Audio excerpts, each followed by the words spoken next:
body project right now. We're gonna be upgrading the brake system on this. Right now it's factory brakes. If you want to get a little closer so you can show them what it looks like. As you can, all right, so there's the caliper.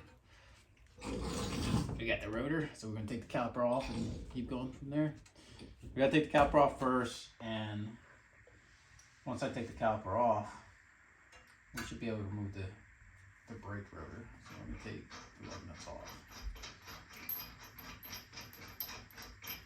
Typically I would wear gloves with this when I'm working on cars, but we actually ran out of gloves and it's a pain to go out to the store, pick up stuff, and then come back. Just realize that we gotta go right back to the store and pick more stuff up because we figured out. I could use an impact to take it out too, but I'm gonna put the screwdriver. So it's a flat blade screwdriver. I normally put, on this caliper, a lot of cars actually can do the same thing. You literally just take the screwdriver at an angle, put it behind the front brake pad, like right where the metal backing plate is at. Put it in there and push it towards you. So what this does is actually pushes the caliper this way, and the piston actually starts closing. So again, like I said, once you do that, the caliper will actually just slide off instead of trying to struggle or pry it out like most people do. So this way you can also damage the brake pad this way if you miss and you hit the material, but we're actually replacing brake pad anyways. We're gonna remove that. So now that we have the piston pushed back, let's take these guys out. I'm gonna leave this one a little bit screwed in, a little bit. So I can just flip it up if I have to.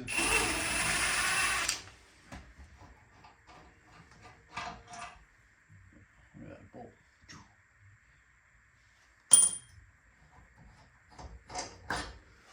And then just pull off, just like that, no struggling. So I'm gonna actually sit this on top of the lower control arm. Just let it sit there. You can use a bungee cord if you want to hold it, but I'm not going to. Now the rope, and then there's a nut back there. That's just this style. Some styles have it, some styles don't. Normally I would use like a small little. All right. Don't do this. Don't do this at home, guys. Don't use your ratchet. Can't find the little hanger right now. So all we're doing is just taking the center cap off to expose the nut that's behind it.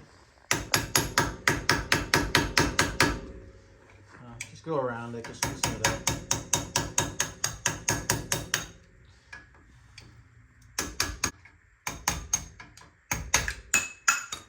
Alrighty, so the center came off. We got a pin in place. Let's take this pin out. I'll use my left hand. I'm right-handed, but if I use my right, you guys can't see. Let's take this pin out. Make sure it's straight, or else I can come out. And you know what? This locking pin is actually broken on the end. I mean, it is in 1993, so I guess I don't expect much from it. So I got the locking pin. And then you take this cover off. Oop. Let's put this over here with the rest of the stuff. Take this cover off. And there's a nut on there. I'm gonna see if I have it, because that's not a 30 stone. That's actually smaller. Dang. Denied. Alright, so my brother cut the mounting point for the old caliper. So this was one, and there's the other guy. So this is what it looks like. The bottom. So he cut that off, and then we'll put paint on it, and then this one goes to the top. So he cut this part off as well, so the strength mounting bracket can fit right here. All right, guys, so we had to tap out this hole a little bigger so it can, for the mounting plate for the string system. So these two get tapped out. A little bit of brake lean.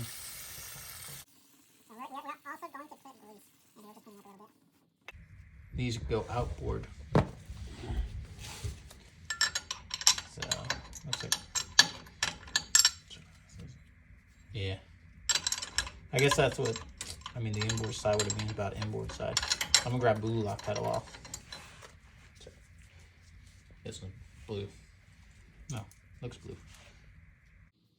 Yep, it's blue. So it's gonna go through there. It goes like that. Yeah. So a little bit blue like that. Yeah, that's what it said.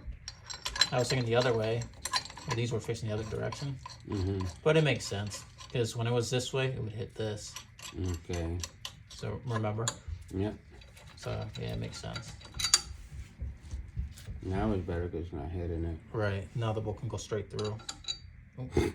Wrong hole. Whoopsies.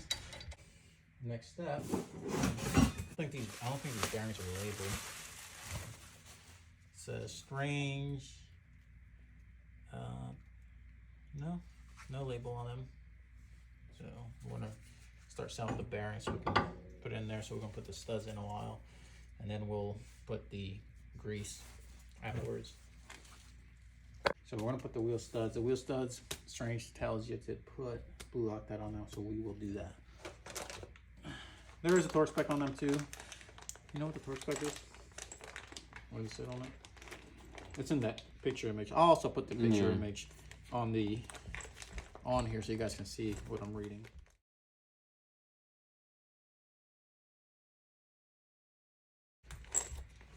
That's these guys. 65. 65? Okay. The torque wrench does do that. I don't know how we're gonna do 65 though, because I mean, I guess one of us can hold it.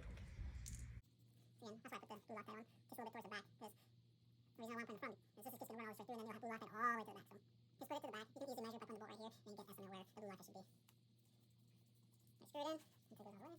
We have a machine. You can always do it that way too, which I'm actually gonna grab. That way, you know what you guys done. 9mm. Hex. So 9mm hex. So put this right here. This is your ratchet, or you have a little smalling pipe to drive in. So you start it too. So just see from there. Undo a little bit. You like the blue lock right there. And just drive it in. Now we're gonna torque it to 65. I'm gonna try to hold it. We're gonna see. 65. So we have 60, and then we got 65. Let's look at this. All right, so we're gonna have to pack the bearing now. So here's studs. So these are tapered bearings, and these are actually the same. So if we open it up.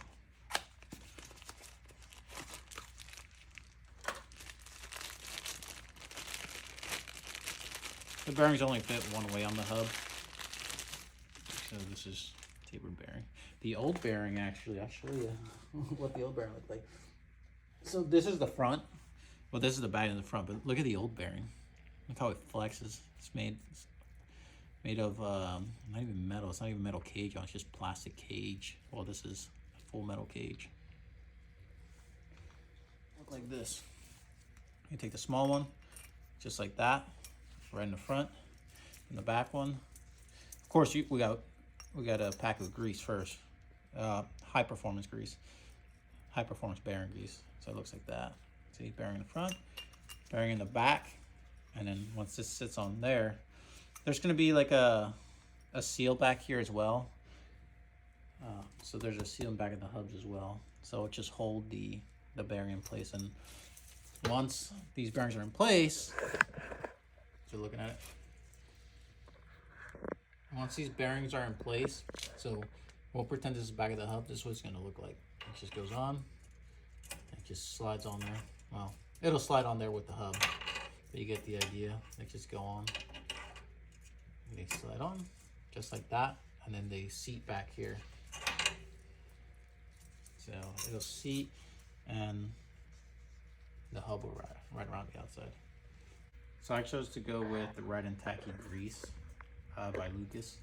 I mean, you can go with any bearing grease you want, but that's just what I chose. We're gonna take the grease. We're gonna grease the bearing.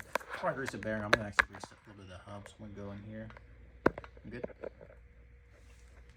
I'm gonna grab the hub. I'll take this little small bearing out. And all I'm gonna do is just go around the race.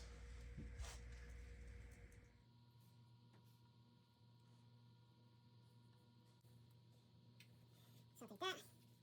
We gotta get in the bearings here, so there's a method that you can use. This is what I do. I just no back grease too much, but I always take Out. And I just put my hand, and all I do is just grab it, and I rotate it. So I'll show you what it looks like when it's going through. So if you look, I don't know if you can see it, but you see how there's small little humps? You see how there's small little humps? It means it's going through right through the bearing. Not through the bearing, but right between the cracks of the bearing, because that's what you want. It looks like it goes in the back here. I'll put the seal installer with the soft end of the mallet. You can see it on there. It will.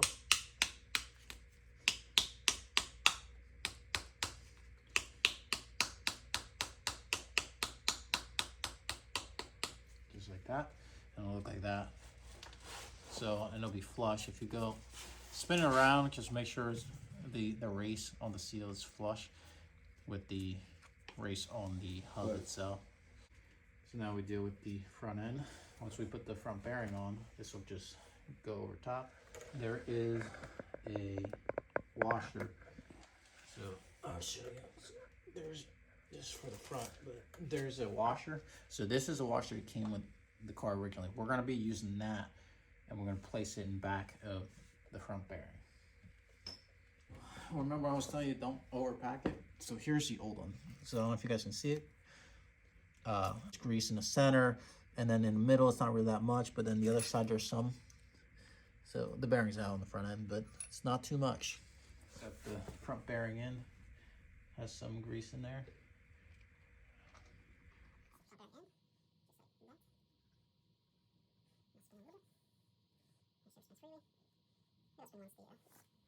But I'll slide this over. So you wanna set this in place. The front bearing can set later. So the hub has to seat all the way back. No, it's not a bearing, it's just a washer. I'll show you what this washer looks like.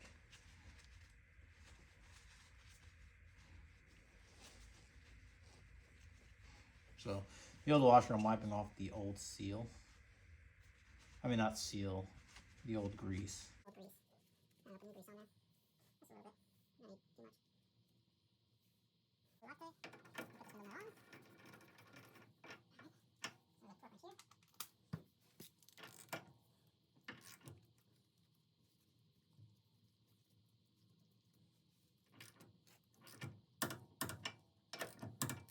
So then the heat all the way back. No, then go all the way back. That's the thing.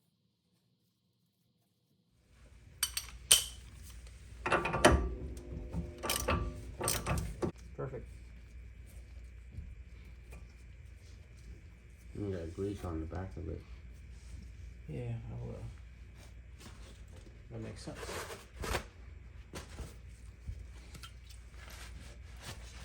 Yeah. Alrighty.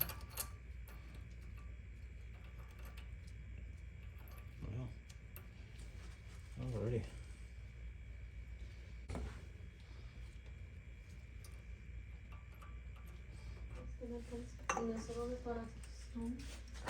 Ta-da! No, that's what I want. Have what? So once Going around. Push it plate in the back. Front and back. There we go. so the fins go that way. So the rotor's directional. The instructions don't even tell you.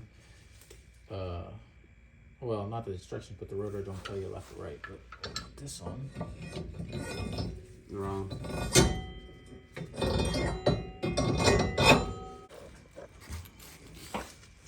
Once you got the brakes in, with the bar in the center, the brake pads in, slide over the rotor. Okay. What you're gonna do is you're gonna actually slide over to the alignment plate top and bottom. As so. I'm just gonna put a bolt in just to hold it in place. So you can see.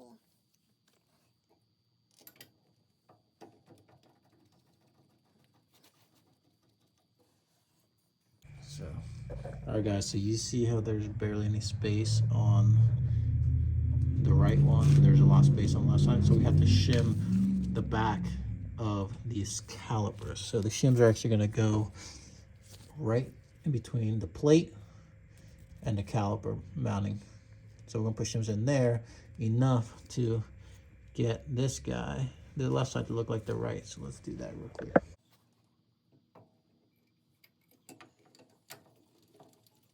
So that's the black shim on that side.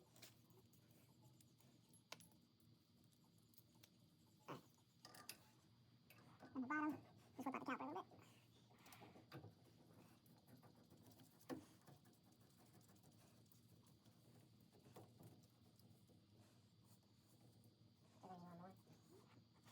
Yeah, maybe. That's actually pretty darn close. You're not tight though. No, I think we're okay there. Back, everything's tight. Okay. So now on the other side. So that's what it looks like. That's all said and done. No, not toward there until we get to the brake lines. Yeah, we'll do that afterwards.